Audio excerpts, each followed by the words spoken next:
안철수 후보에 대해서는요? 안 후보도 물론 좋은 점을 많이 가진 분인데 다만 저는 그 조금 조심스럽게 생각하는 것이 CEO 마인드였습니다. CEO 마인드. 네. 우리가 이명박 대통령의 경우에서 CEO 마인드의 예. 폐해를 많이 봤거든요. 네. 뭐냐 하면 동기는 좋죠. 다국적인 동기에서 하는데 이 CEO는 기업의 이익을 극대화하는 게 목표잖아요. 네. 그러다 보면 늘 생산성과 효율성 중심으로 기업을 운영해야 됩니다. 네. 예. 근데 국가는 그렇게 운영하면 안 되거든요. 그렇죠. 더군다나 예. 민주주의라는 제도는 생산성을 생명으로 하는 제도가 아닙니다. 예. 민주정치 과정이 굉장히 중요한데 CEO 마인드를 그 과정을 보면 이게 낭비로 보인다고요. 시간의 낭비, 자원의 낭비, 네. 경력의 낭비. 그러니까 이 국가 형편은 다급한데 언제 이렇게 이 과정을 다 거치느냐. 내가 국가의 미래를 심사숙고해서 결정한 거니까 따라주면 되지 하는 생각으로 그냥 한다고요. 그럼 결국 이게 다 갈등을 만드는 일이잖아요. 근데 그 지금 말씀하신 것은 그 토목회사 CEO는 그럴지 모르겠는데요. 이게 IT 분야라든지 이런 쪽의 CEO는 수평적이고 민주적인 리더십이 아니면 성공할 수 없다. 이런 주장이 있잖아요. 그러나 CEO는 역시 IT 회사도 이윤을 극대화하는 게 목표예요. 네, 그렇죠. 그렇지 않습니까? 그럼 생산성 효율성이 생명이에요. 제가 안 교수하고 청춘 콘서트를 할 적에도 그런 면모를 얼핏 봤거든요. 역시 효율성 중심이구나. 이게 정치인으로서는 조금 문제가 있을 수 있겠다는 생각을 한 일이 있어요. 순간적으로 얼핏. 그래서 저는 지금 굉장히 훌륭한 자질을 많이 갖춘 분이지만 그 CEO 마인드를 그냥 가지고 만약 대통령이 되면 굉장히 이거는 위험할 수 있다. 그런 생각을 한다는 얘기죠. 이게 출마한 이후의 행보를 보면 그런 것들이 조금 극복되는 모습이 보입니까? 아니요. 출마한 이후에는 두드러지게 제가 그런 모습을 본 일은 없습니다. 없는데. 그러니까 더불어 함께하는 과정에서 그런 그 걱정하는 대목들이 그런 면모가 있었다는 거죠. 여과되거나 극복될 가능성은 이제 있는 거죠. 있다고 봐요. 알겠습니다. 그 지금 그 민주통합당과 무소속 안철수 후보 간에 그 단일화를 둘러싼 기세 싸움이 현실적으로 존재하잖아요. 그렇죠. 그러는데 이게 뭐 서로 내가 단일화하겠다 이렇게는 못하니까 이제 담론을 통해서 이제 주도권 다툼을 하고 있는 것 같아요. 그러면서 나온 얘기가 정당 후보론과 협력 정당론. 협력 정당론은 뭐 오늘 나온 얘기 같습니다만 어떻게 보십니까 이 문제는? 그래서 협력 정당론이라는 게 구체적으로 뭔지는 잘 모르겠습니다만. 이제 지금까지 나온 얘기는 주로 이제 이 정당 배경이 없이는, 그렇죠? 그런 당선되기도 어렵지만 국가를 통치하기가 어렵다.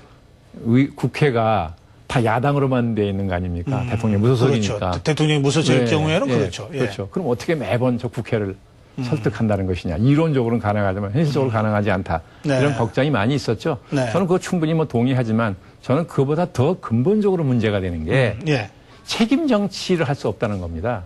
민주 정치는 책임 정치인 것이잖아요.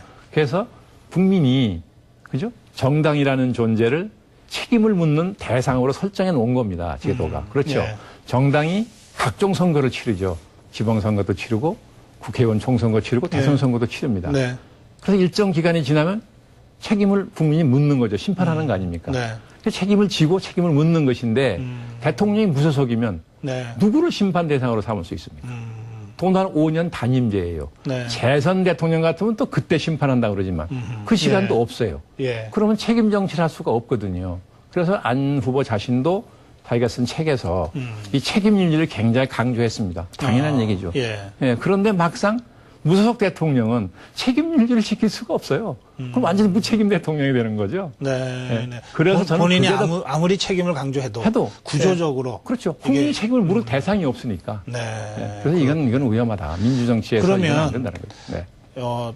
대통령 선거에서 이긴 다음에 정당을 만들거나 뭐 그런 사례들 많잖아요. 그렇죠. 대통령이 집권당 만든 경우 또는 민주통합당에 입당을 하거나 어떤 형태로든 그건 다 그런 걸 통해서 보완할 수도 있는 거고요. 심판할 대상인 정당이 있어야 한다는 거죠. 그렇군요. 그러니까 직권 무소속 후보가 안 된다 이런 뜻이 아니고 알겠습니다. 국가 경영을 함에 있어서 이 책임 정치 구현을 하기 위해서는 정당이라는 장치가 필수적이다. 그 점을 강조하시는 것 같아요. 알겠습니다. 대통령의 자격이라는 상당히 두꺼운 책입니다. 그거 제가 500페이지가 넘죠. 죄송합니다. 두껍게 써서. 아직 제가 다 못 봤습니다. 보고 있는 중인데 여기 보면 정권의 첫 1년이 중요하고 사람 쓰는 게 중요하다. 그렇죠. 이걸 굉장히 여러 군데 강조를 하신 것 같습니다.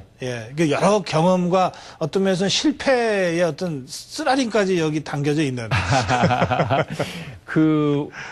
선거로 당선되는 대통령은 취임 첫 해가 제일 중요하다는 것은 미국의 대통령 학자들이 이미 여러 차례 한 얘기입니다. 그건 왜냐하면 대통령이 취임하자마자 그 첫 해에 중요한 아젠다를 의제를 국민에게 다 제시를 할 수 있어야 됩니다. 그렇게 해서 그런 의제를 구현하기 위해서 정책을 만들고 집행하는 체계를 만들고 집행을 해서 국민의 피드백을 받고 이 과정이 쭉 진행이 돼야 되거든요. 근데 우리나라의 경우에는 그런 준비가 철저하지 않은 상태로 대통령들이 취임을 하다 보니까 취임 1년을 그냥 어영부영 보내게 됩니다. 취임한 좀 흥분도 있고 그렇죠? 승리감에 도취한 상태로 그 1년이 가거든요. 그러면 가장 소중한 1년을 그냥 보내게 되는 셈이 되고 1년이 지나고 나서 이제 국민들이 무언가를 요구하고 실망하기 시작하면 마음이 다급해집니다. 그럼 그때 이제 의제를 막 찾기 시작한다고요. 그런데 그런 의제라는 게 그렇게 며칠 사이에 만들어지는 게 아니거든요. 그렇군요.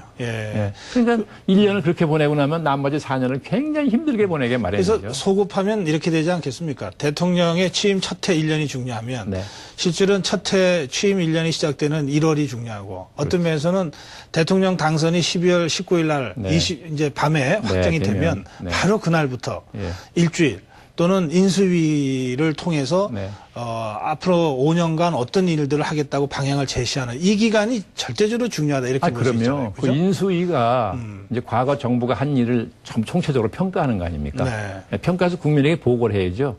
과거 정권 5년이 뭘 이렇게 잘못했고 뭘 이렇게 잘했다. 그렇지 않습니까? 그래서 개성할 건 개성하고. 잘한 건 개성하고 잘못한 건 이렇게 고치겠다. 그렇게 해야 되는 거죠. 인수위가 그 작업을 하는 거죠. 그런 점에서는 우리가 정권 교체를 여러 번 이제 해봤잖아요. 여당에서 야당으로, 야당에서 여당으로. 그러면서 인수위 기간을 쭉 거쳤는데요. 그 평가하신다면 어떻게 하시겠습니까? 아니 그 인수위가 제대로 성공했다고 하기는 어렵죠. 번번이 잘못했습니다. 노무현 정부에서 이명박 정부로 올 때는 지나치게 단절이 있었던 것 같고요. 지금도 노무현 대통령 시절을 다 이 사람들이 분노의 정치, 분열의 정치, 배제의 정치 뭐 이렇게 얘기하잖아요. 그렇게 불행했던 거죠. 알겠습니다. 지금 이제 그 대통령이 누가 되건 간에 그 1년이 중요하고 인수위 시간이 중요하고 당선 직후에 며칠이 중요하다 이런 말씀 강조하셨고요. 사람 쓰는 거는 뭐 더 강조 안 해도 되겠죠. 그렇죠. 그런데 사람을 쓰는데 원칙이 있어야 되는데요. 왜냐하면 이게 이제 공직 아닙니까?